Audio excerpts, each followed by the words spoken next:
My skin is currently more reactive, more breakout prone with redness and that slightly tired look. Welcome to spring. If that sounds familiar, I'll walk you through my current skincare routine, what I changed and why, so you can adapt it to your own skin. Don't worry, it's not a 12-step skincare routine and you don't need to copy it. What matters more than the products is the decision behind them, so I will focus on the principles. Because spring is one of the seasons where your skin is often a little confused. You still need to fight acne or signs of premature aging, but after that long and cold winter, your barrier isn't as resilient as you might think. Welcome back to my channel. I'm Dr. Anne, a medical doctor here to teach you how to best take care of your skin and general well-being. Let's look at the morning routine first.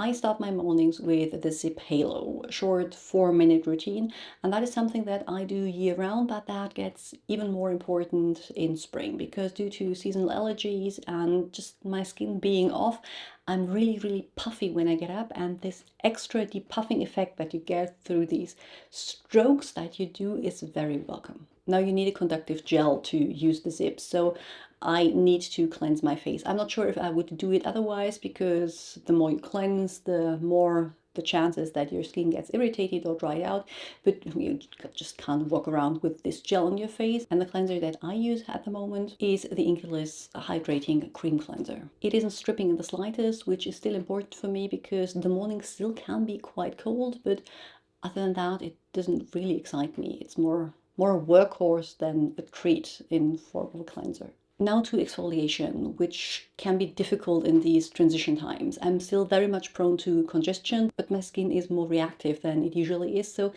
if I don't exfoliate, I get pimples, but if I over exfoliate, that quickly can go wrong. And to find the balance for me, I opt for something with a low percentage, which is the Geek and Gorgeous Calm Down, a PHA with a low percentage of salicylic acid that I use 4 times a week.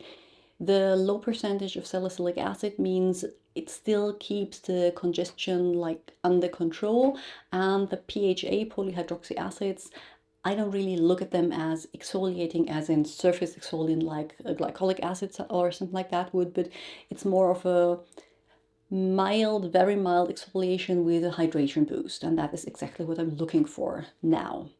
But because that isn't quite enough for my T-zone, I still use the Paula's Choice 2% BHA liquid exfoliant 3 times a week, mainly around my T-zone, and then whatever's left brought out because I am prone to breakouts around here. Then, very boring, it is vitamin C, the Geek and Gorgeous Sea Glow, which you have seen 100 times.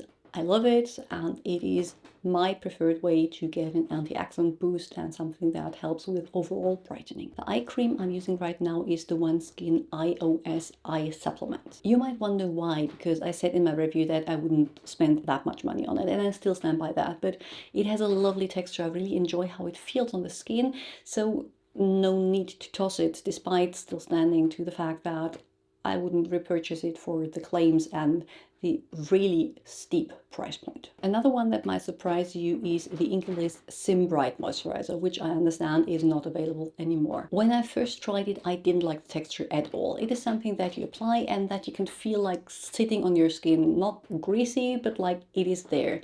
But right now, and preferences change in skincare, right now I enjoy it because I use it in the mornings underneath my sunscreen, and I bike to work, so with the cold winds that can be a little trying on the skin, and that I feel helps my skin stay protected during this part and has worn off when the day gets warmer. I still wouldn't say it is brightening despite the claim Sim Bright. It's just, yeah, it doesn't have one of the usual suspects that I would turn to for that. And the last step is obviously sunscreen. I use the Skin 104 Hyaluronic Water Fit Sun Serum right now.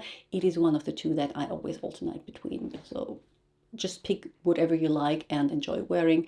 I like this one because it's just like nothing. It just feels like a very lovely moisturizer on the skin. Moving on to my evening skincare routine, which is 2 different routines actually. One for tretinoin and one for non-tretinoin nights, because I use my tretinoin every other day because otherwise I would risk irritation.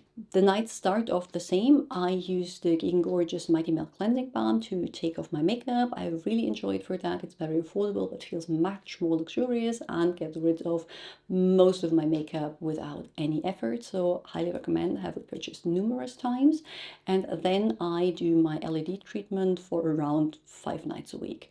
I use the Current Body Skin face and neck combination pack. It is my favorite out of all the LED masks I have tried, and I like the coverage underneath the chin because I feel like this is an area the older you get, the more help you need there. It just takes 10 minutes, so I find the time around 5 times a week, but I would never use the mask instead of going to bed early, so sleep is always more important than red light therapy. After that, I do another quick cleanse, this time with the Skintegra Melt Milk, which has a texture unlike anything I've tried before. It feels like a gel, but turns into a milk on the skin and rinses clean. It's quite hydrating, so try that one if you're after a unique experience.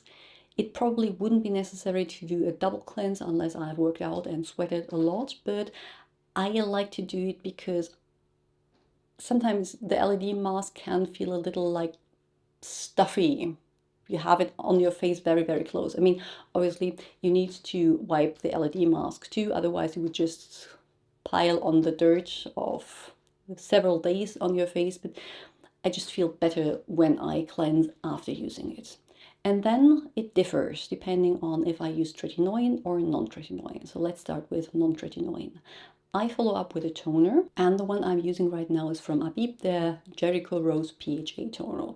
I find it to be quite soothing and hydrating. The full review will be up in a bit, I don't know when exactly, but again, it has gluconolactone, which is a polyhydroxy acid, and it also has bakuchiol. But for me, it is a soothing and hydrating toner, not something that I would consider an active. And I use it paired with everything else I have in my routine without any irritation. And then I follow up with the Geek & Gorgeous Power Peptides, which is not my favorite peptide serum of all times, the one that I have, and that still was like half of it left. So happy to use it up, very affordable, and is really nice in texture and in ingredients if you're looking for an affordable peptide serum. Then it is the Abib Collagen Eye Cream, which I'm again testing for a review. It is quite rich and firm, so probably not something I would use in summer, but right now it feels very, very nice, and I feel it soothes and hydrates my skin. My eyes can get watery due to seasonal allergies, and this watering throughout the day can lead to like some dryness and irritation underneath the eyes, and I feel like this one helps with that without ever being greasy. I don't think it will become a staple in my routine, despite me liking it, because I prefer my evening routine eye cream to have a retinoid of some sort, just because, yes, I'm 47, I need some retinoid boost around the eyes to keep them as firm as possible. Then I follow up with the Abib Jericho Rose Cream. Quite a bit of Abib, I know, but it's just I had a huge packet of them arriving and I'm testing them so I can spread out the reviews for the days to come. It takes forever to review a product, but I also do enjoy them. This is again more on the soothing and hydrating side. Again, quite rich, was lovely during the winters. Right now in this transition it still works, but not something that I would reach for in the summer, but it does that without being greasy.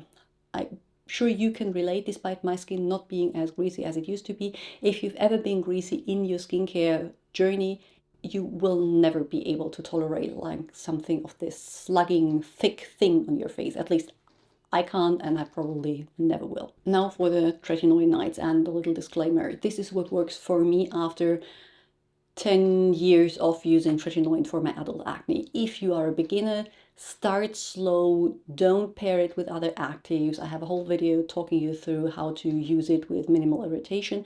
Remember, I have worked up to this, okay? And I still use it every other night after 10 years of me getting used to it. I use the La Roche-Posay Cicaplast de Balm B5 spray. It has panthenol, which is soothing, paired with some Cica, which is soothing as well. And I just like the spray form. It is nice, hydrating, and soothing. How many times have I said soothing in this video? Oh well. I don't use a serum afterwards because on Tretinoin Nights I try to keep my routine as simple as possible. The less you combine, the less the chances that something is off when paired together, but follow up again with the Abib collagen eye cream that I talked about before. And then I go in with the Dr. Sam's Flawless Moisturizer Intense, which is quite rich again, quite hydrating, not greasy, but something that I feel like forms a protective layer. And I use my moisturizer before my tretinoin. This is called buffering, because that again reduces irritation. It does claim to boost NAD+, but I don't use it for that, and I talk more about that claim in the dedicated review it has. And the last step is obviously tretinoin, which I use in small dots dotted around my face and then spread out. I leave the middle part, like around my nose and my mouth, free for as long as I am spreading, and then just take whatever's left over this part, because this is where I tend to get the most irritation, and the lower the concentration that I apply there, the lower the risk that I wake up with like flaky and red areas around my mouth. And that way I get through spring with my skin not looking like absolute. Which changes did you make in your routine? Please tell me in the comments below. And if you enjoyed this video, you'll most likely enjoy the ones linked on the screen here. Don't forget to check out the description box for everything else I have to offer, and I'll see you soon.